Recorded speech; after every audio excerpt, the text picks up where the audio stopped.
Good morning to everybody. Today I am starting this drip irrigation method, which is a very important method nowadays. Out of the entire, micro irrigation methods, drip irrigation method is most popular and widely adopted, particularly in vast case upland regions like in Deccan Plateau. Many of the orchards and then fruit crops and vegetables, particularly in southern India, central India, most of these places, it's very much adapted, and the quality of the agriculture produce is also very good. So, let us go for this presentation.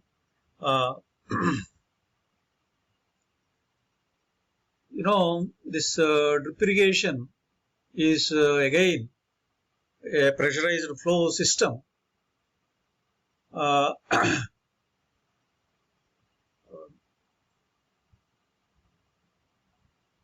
Pressurized flow system and watering the plants frequently. This is the concept to which we try to first watering the plants frequently with a volume of water that is just sufficient for consumptive use of plants, thereby minimizing conventional losses such as deep percolation, runoff, and soil water evaporation. Even with the sprinkler also, if you are creating a rain-like situation, the evaporation is starting right from the air itself. When it falls on the ground, then evaporation will occur and it seeps very much into the soil. Of course, drip is a trickles. It only seeps only to the root depth. Such is the arrangement we are making. So that is why this is much more efficient and it is just sufficient for consumptive use of plants. That's why it is more popular amongst all micro irrigation methods. So particularly it is popular in water scarcity and salt problems are there. Both the micro irrigation method, both sprinkler and drip, they are of course very water scarcity and salt problems are there. In this method, irrigation is accomplished by using small diameter plastic lateral lines with devices called emitters or drippers at selected spacing to deliver water to the soil surface near the base of the plant. So these drippers will be arranged near the base of the plant, and of course we are going to discuss them with a figure. And these drippers are arranged to a lateral line. These lateral lines again drawn from a main line and so on. We can discuss in much more detailed way later on. Okay, you can see this is what the concept is. You can see these are the emitters here arranged. From the lateral, it is taken a sublateral again. And this is the tree, and when you are trickling, drop by drop, drop by drop, drop by drop. So it is just wetted zone only to the root extent. It is not completely, the entire land is not wetted. Even in sprinkler, entire land is wetted. That is very much important. So here, drip irrigation, in fact, from a conventional irrigation of flooding to, it irrigates more than 4 times. That's we have seen in the practical thing. Okay, so in this method, the initial cost of the drip irrigation equipment is considered to be its limitation.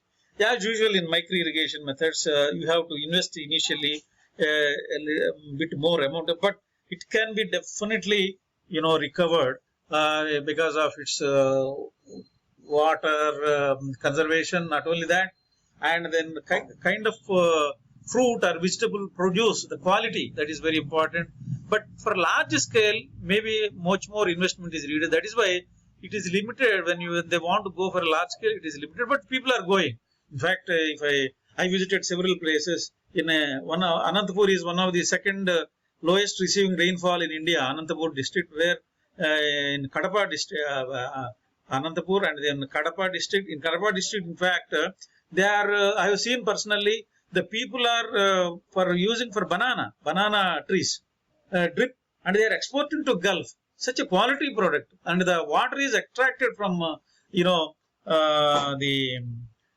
these aquifers more than 300-400 feet that is of course sedimentary terrain. So this is how you can see crops like grapes, sugarcane, papaya, banana. In fact, grapes is the most widely used. I don't think without drip you are now anybody is doing any irrigation with the grapes without drip.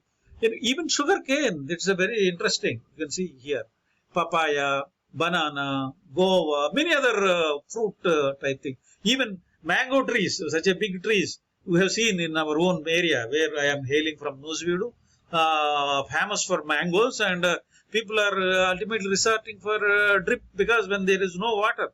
So such a irrigation efficiency is the highest in the drip irrigation because water is applied only at the root zone of the plant and not to the entire area.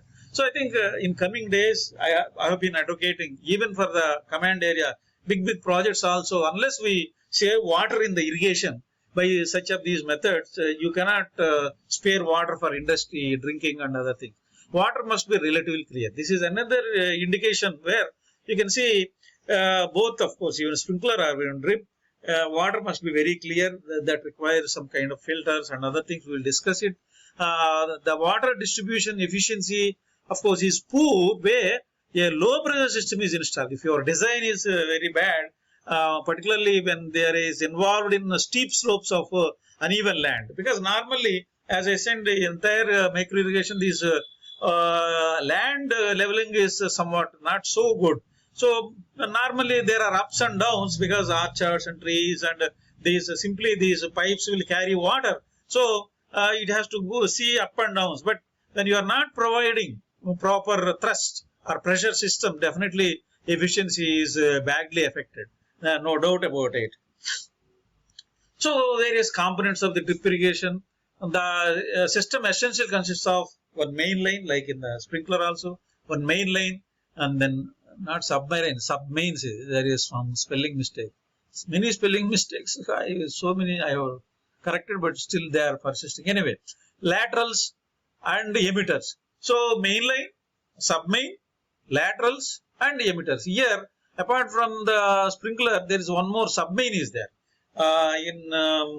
Directly from the main to the laterals in the case of sprinkler, whereas in the case of drip, from there is a connection from main to submain, then only from laterals. This is one important change. The main line delivers water to the submains and then and the submains to the laterals. Of course, the emitters are attached. All these things are no problem. The main, submains and laterals are usually made of PVC, polyvinyl chloride. So this is a material. Of course, already I told all of them now in the micro irrigation system, most of this HDPE and then polyvinyl chloride, particularly in this, most of this PVC is used in the case of drip irrigation. The emitters are also usually made of PVC material. See, emitters also, small emitters. Okay, PVC material is preferred for drip irrigation system as it can be stand to the saline irrigation water and also not affected by chemical fertilizers, because we are adding fertilizers at the head itself. So if you keep any other normal metallic things, that will get corroded. So normally that's why we are using PVC. So that too, some saline irrigation is also possible. So that is why PVC is the better option. Of course, the ancillary components include valves and pressure regulators, filters, pressure gauge, fertilizer, application component, etc. We will discuss them. So this is a panoramic view of that entire system. So you will pump from here pressure water into the pipe. There is a gate valve and then nutrient, that means fertilizer tank. Then here is a pressure regulator will be there, and there is a filter from fertilizer tank to it goes to filter. It filters out again. Some controls are there. So this is the main line. So from the main, the submain is there. All along there are laterals. So from submain, laterals. This is one lateral, this is another lateral, this is another lateral. But depending on the requirement, there are different kind of various types of emitters are there. You can see A, B, C are emitters. You can see sometimes emitters are distributed like this. emitters are distributed like this. See various types of emitter. It's simply porous. All along the line, the water, the tube is porous and simply percolated down. So we will again come back to this kind of emitters again. So basically this is the entire system. So it will include a submain before going to lateral. In the case of sprinkler, it is not there, but here it is there, submain. The submain and the main connection manifold is also very important. And of course, the filter is very important component. We will discuss all those things. So this is what the connections in drip irrigation. This is the main line and then a submain. So what are the main three important connections? One is the main submain. This is the main and submain and its manifold. Here manifold will be there. The detailed figure I will show you. And then to the submain lateral connection. The submain lateral connection. Here submain lateral. So submain to lateral connections are there. The lateral end arrangement. This is a lateral. These are the systematic three types of connections we can discuss. You can see this is the main submain. There are a number of things here: nipples, valves, pressure regulators. Even if you need it, there is a filter arrangement that is optional. Then pressure gauge, vacuum breaker. If you have the pipes are filled with vacuum, then you have to vacuum breaker. Of course, this is adapter. Ultimately, it connects to submain. So main submain usually is a T or the thread slip. Okay, so this is a figure. Next one, these are the submain lateral connections. You can see various types of connections. They're like this, what we have seen. You can see this one and this one. So submain lateral connection, there are different types of connections are there. You can see now components of the drip irrigation continued. Lateral end arrangement, the ends of the lateral lines can be plugged using an insert or simply folding or wrapping. You can have some insert to the pipe, there is a lateral pipe, or simply fold that lateral pipe because they are all easily bended. So the ends of lateral lines can be equipped with a drain and flushing valve also. So that is important. Then another one is pump and prime mover. The pressure necessary to force water through the components of the system, including fertilizer tank, filter unit. These are the order. First fertilizer tank will be there, then filter unit it has to go, then main line, lateral and nozzle is obtained by pump. So pump has to push through all these things. So proper pressure, prime mover, this is the prime mover. Proper pressure has to provide by this pump. Then fertilizer tank. A fertilizer tank is provided at the head of the drip irrigation system for applying the fertilizers in solution directly to the field along with irrigation water. In fact, we have that figures also. Importance of the filter in the drip irrigation.